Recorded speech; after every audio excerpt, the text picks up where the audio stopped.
Na wasalimu nyinyi wote. Napenda niwaambie ndugu zangu, ndugu ni bora kuliko pesa.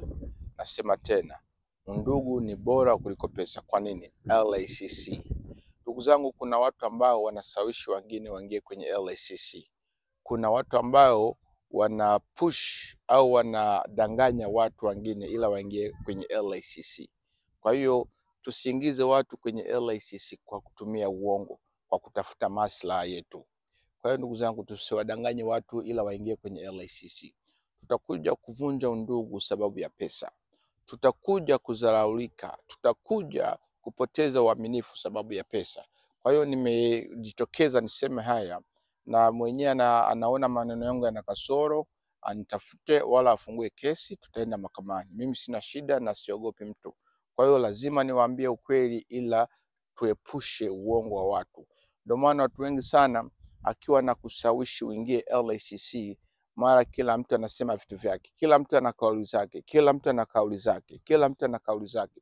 Kwa hiyo nasema tena, undugu ni bora kuliko pesa. Tusiwadanganye watu kwa kukosa maarifa na ufahamu kwa kuwaingiza LACC kwa kupata benefits ya $150 wanaita referral fees. Na ndugu yako atoe 1,000, atoe 2,000, 3,000 na wewe unafaidika $150.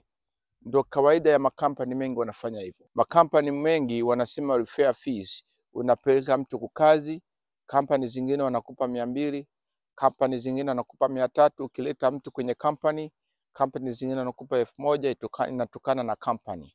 Lakini kampani ya LACC ambayo wako ndani wanasema ukiingiza mtu kwenye LACC unapewa $150. Na watu wako wanaingiza watu kwa kupata faida $150 tu. Na wagi wengi wanasema uongo.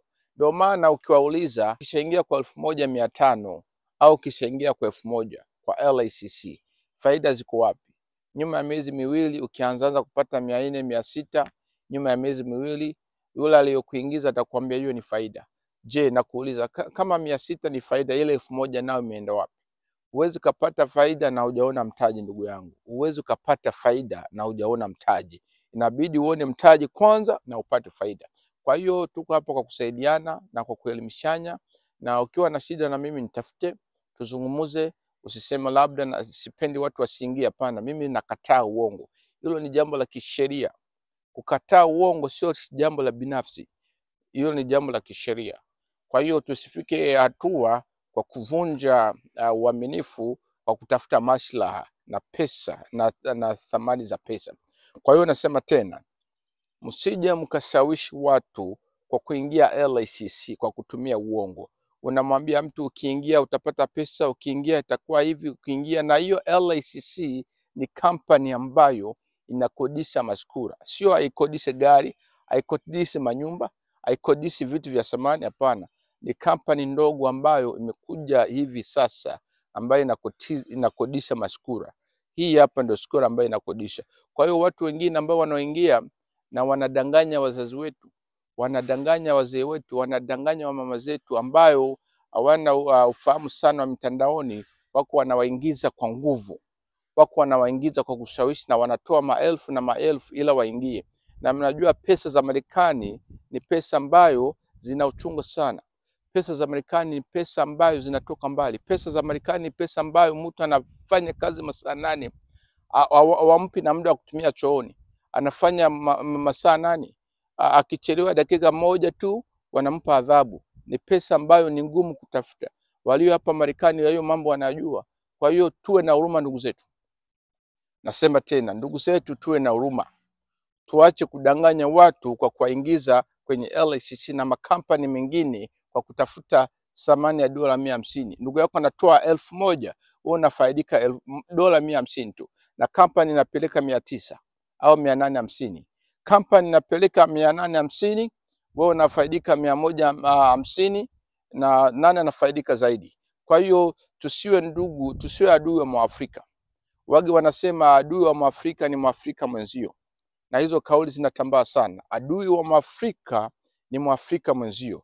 Kwa hiyo tuambize watu ukweli kuhusiana na LACC, wapate maarifa, waelimike na wafanye maamuzi kwa kupenda kwao.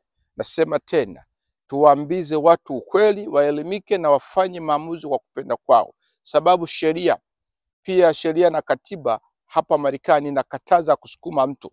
Kama mtu hapendi kufanya kitu inakataliwa. Usitumie nguvu, usitumie uongo, tumia haki na sheria. Na ukishatumia uongo, sheria zinashika mkondo wako. Ukishatumia uongo, kuna sheria za company, sheria za nchi na sheria za procedure ambazo tunazozifuata. Kwa hiyo nawaambia ndugu zetu, msidanganye Waafrika wenzetu kwa kutumia uongo ila mpate maslahi dola 150.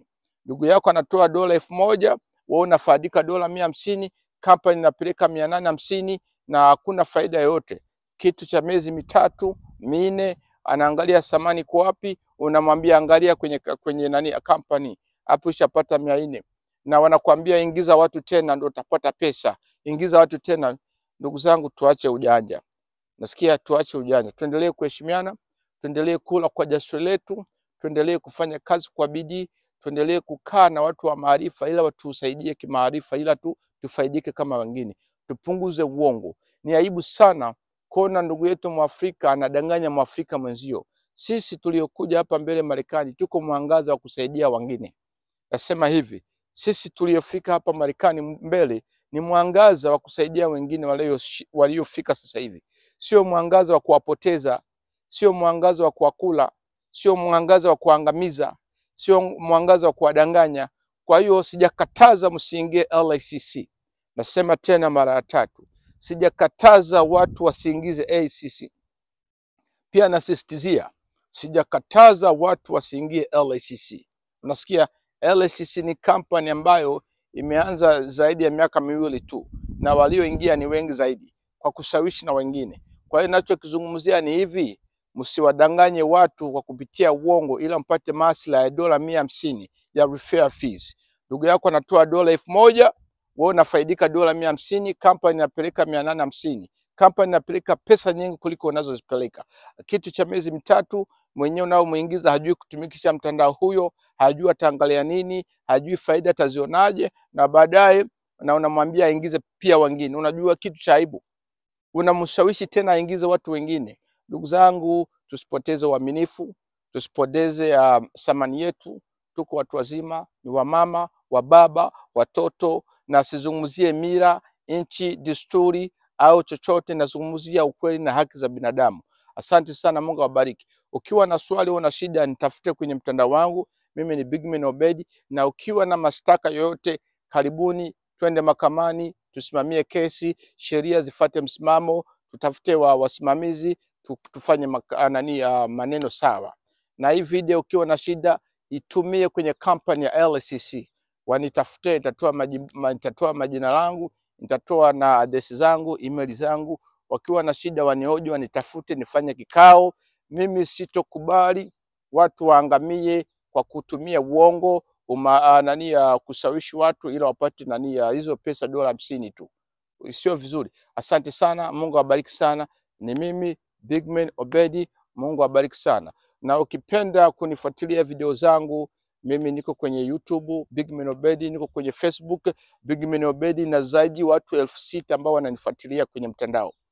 Zaidi ya watu 6000 kwenye Facebook yangu. Chunguza uangalie ambao wananifuatilia video zangu, ambao natoa ushauri, na pia tunasaidia watu kufanya business, tunasaidia watu kukaa kwenye sheria, tunasaidia watu waepukane na madawa ya kulevya, pombe, tunasaidia watu wawe na misimamo, tunasaidia watu wakae kwenye amani kwa nchi ya ugenini, sababu chanzo cha kufika hapa Marekani ni vitu vitatu pia.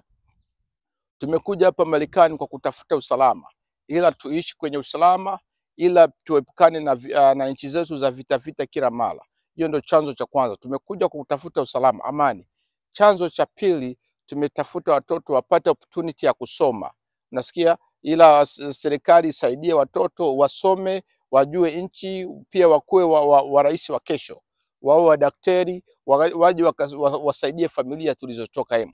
Sababu wengi wao kwa kukosa pesa Afrika, watoto wetu hawaje wasome. Kwa hiyo tumewaleta hapa ila wasome. Chanzo cha tatu, tumekuja hapa kutafuta kazi. Ila tufanye kazi, tununue magari, tununue majumba, tujengeshe kule Afrika. Kwa hiyo tumekuja kwa lengo 3 kuu hapa Marekani. Hatukukuja kwa kudanganya ndugu zetu, hatukukuja kuleta shida kwenye maisha za watu, hatukukuja kwa kutafuta vitu wa maslahi kwa kutumia uongo, hatukukuja kwa kutafuta uongo, hatukukuja hapa Marekani kwa kutumia madawa ya kulevya, kutumia pombe, kugombana, watoto kutembea na silaha. Hiyo sio lengo kuu ambayo ilituleta hapa Marekani. Hatukukuja Marekani kwa kuleta fujo kwenye nyumba za watu. Hatukukuja Marekani kwa kutembea na DUI, kutembea umelewa. Hatukukuja Marekani kwa kutembea na silaha mfukoni. Hatukukuja Marekani kwa fungwa. Hatukukuja Marekani kwa kupigana makanisa. Hatukukuja Marekani kwa kuleta vurugu kwenye kazini. Hatukukuja Marekani kwa kuja kuwa homeless, hapana. Tumekuja kwa lengo tatu kuu. Moja, tuishi kwenye amani. Mbili, tufanye kazi tupate na kitu maishani. Tatu, watoto wasome. Kwa hiyo tuendeleeni kuwa makini na maisha haya na muendeleeni kunifollow. Ni mimi Big Man, asante. Mungu awabariki sana. Asante sana.